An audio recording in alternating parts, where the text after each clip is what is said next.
Hello, action figure community, Marvel enthusiasts, legend seekers. I am the Inbox Collector, and I have some big updates and 2 bits of sort of kind of big news, really. So let's jump straight into this. As you all know, if you've seen my video yesterday, they're not extending Robbie Reyes, but I also posted about a Mojo that I wasn't sure if I could verify was absolutely 100%, but it turns out it is. Hasbro have done it again.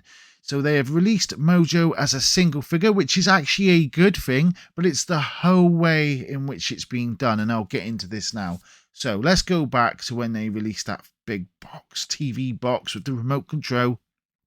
We were getting Dazzler, we were getting Longshot, and we were getting a mini Wolverine, and the general feeling was no one really wanted any of that. They just wanted Mojo. Why would you want Dazzler? She was just done on a Toybiz retro-styled card. They did the legend there. Why would you want just one with a different head scope? No one wanted it. Longshot, a lot of people still feel, as I do, that he holds up. He holds up well from the Toybiz days. So people weren't overly bothered. Some probably did want it, but most weren't bothered. And I don't think anybody was bothered about the mini Wolverine. If you were, let me know in the comments, because I genuinely don't think there was anyone interested in that mini Wolverine.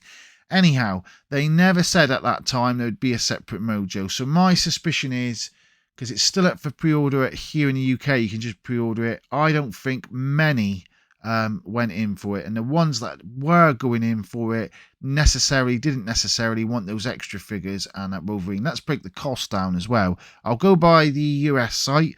Guys, let me know in the comments if they add tax on top of this. I'm just going to go by the base price it says on the site of $131.99. That's $25 for Mojo, for Longshot, and $25 for Dazzler. We know Mojo's $42. Let's give $10 for that little mini Wolverine. That means they were charging at least $29.99 for the box, which is absolutely crazy. It's a very cool looking box, and they were clever how they sort of engineered it to look like a TV and a remote and a VHS and everything else. But to charge that much for a box, a printed box, what are you doing, Hasbro? Are you absolutely crazy? Did you think fans and people would not find out? Well, we have now, because you secretly released a Mojo. And my big issue with secretly releasing Mojo is if people don't know and they've pre-ordered and paid all that extra and they're only looking for Mojo, they're not going to know. And there's nothing on Hasbro website yet about the single one, so it feels like they're not being transparent. No surprise there. Now, there is a review. Thanks to TC for pointing this out to me, Tuggernaut Collectibles. I really appreciate it. And the review is in Man Cave Collectible Reviews. I'll put a link in the description. And I'm going to say this. It's better in most ways. So it's better in size. It's better in articulation, of course. But there's one thing, and I'm going to stick to it. And I want to know what you guys think in the comments. Let me post a picture up here now of them side by side. They have not improved the paintwork. When they did the reveal on this, they said they were going to improve the paintwork. They have not improved the paintwork whatsoever. I think the paintwork on the Toybiz one is far better, so let me know what you guys think. Also, Charla, who subscribed to this channel, massive thank you to you, sir. And I do agree. They've put 3 nubs on the bottom of this big Mojo because he won't be supported by the legs. You can sort of see this in the review. But it does, Charla, it does basically make him look in a prop down position. A nice little clear bit of plastic or little stand just to give him a bit of a raise up, I agree, would have definitely sort of been better. And a big thank you to you for that spot. Now, the actual Mojo itself's got a squidgy body and everything. You'll see all this in the review. But paint-wise, no, not having it. Shame on you, Hasbro, for not being transparent and letting us all know you're going to release it as an individual figure. I don't know, guys, for you over here in the UK or wherever else you are in the world, how you'll be able to get your hands on that. But I do know some of you told me you wanted it confirmed because you were going to cancel your pre-order because you're only getting Mojo. Cancel it.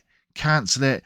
And the second massive bit of news really is an exchange has taken place, and I have to thank Tuggernaut for showing me this because this came from Instagram. So Rektangular basically revealed yesterday all of the legends that are due out in 2023. If you haven't seen his video, go check it out. David, who displays model behavior, big Marvel Legends and action figure sort of news guy, has basically has sort of done it as well, and there's some interesting bits that's coming out from that as well. So basically he's revealed everything, and there's been a bit of exchange on Instagram, a bit of verbal sparring. So DanYun has posted to my army brother, "It's wild that you post this song and complain about stealing when your content is literally just trying to take info about our product without our permission, laugh out loud." Rektangular has replied, "Can you please show the court where on the dough Rektangular hurt you? I didn't take your info, somebody sent it to me," which is an interesting thing, and I'll get to that. "Maybe you should fix your QC issues and misleading packaging first before complaining about me." DanYun has replied, "Laugh out loud, I'm not complaining, man. Just pointing out the irony, that's all." Now, this is interesting because that means the information is basically kosher. This is the figures that we're going to be seeing in 2023, and my god, is there a lot of them. So if you want to check these videos out that I've mentioned, make sure you do, because you're going to need to save your money for the ones that you want. Of course, there's no actual figures up yet because it's just they're going through the characters that are going to be released, and we can see what ones. There's even, interestingly, an X-Men animated wave, which is what I thought the VHS wave was. So I find that interesting where they're going with this, because I thought that's what was happening, these VHS ones, but it turns out they're going to be releasing more, including another, yes, Wolverine. Love Wolverine, but it just seems that we get far too many. I want to know what you think about Rektangular. Do you think he's in the wrong for releasing this information? Or do you think he, like I personally, I'm going to tell you where I'm at. I think he's a modern day Robin Hood. I have absolutely no sympathy for Hasbro because they've had a complete disregard for the customers for quite some time now. But just recently, and especially with this now Mojo thing as well on top, it's just like, you don't care about us. You're not transparent. And I don't think it's right that people should buy extra product from you because you're bundling it together and they don't even want it. And then you go on the sly and release it over here without being transparent about it. I want to know from you guys what you think. A massive shout out to all of you that have been supporting me, guys. I really appreciate it. A massive shout out to TC. Hopefully by the weekend I'll try and get a live going and we can have some discussion going. I'll set up some topics. I can't promise that yet though, because guys, this is my hobby and basically work has to come first. Got to pay the bills, you know how it is. I'm just keeping it real. But if I can, I'll try and get a live going this weekend, because Friday of course is the big, or maybe not so big, Marvel reveal. What we're going to be getting legend wise, which is the bit I'll be concentrating on this channel, guys. A big thank you again for your support. Have a great day, and until next time, good luck searching for that toy goat.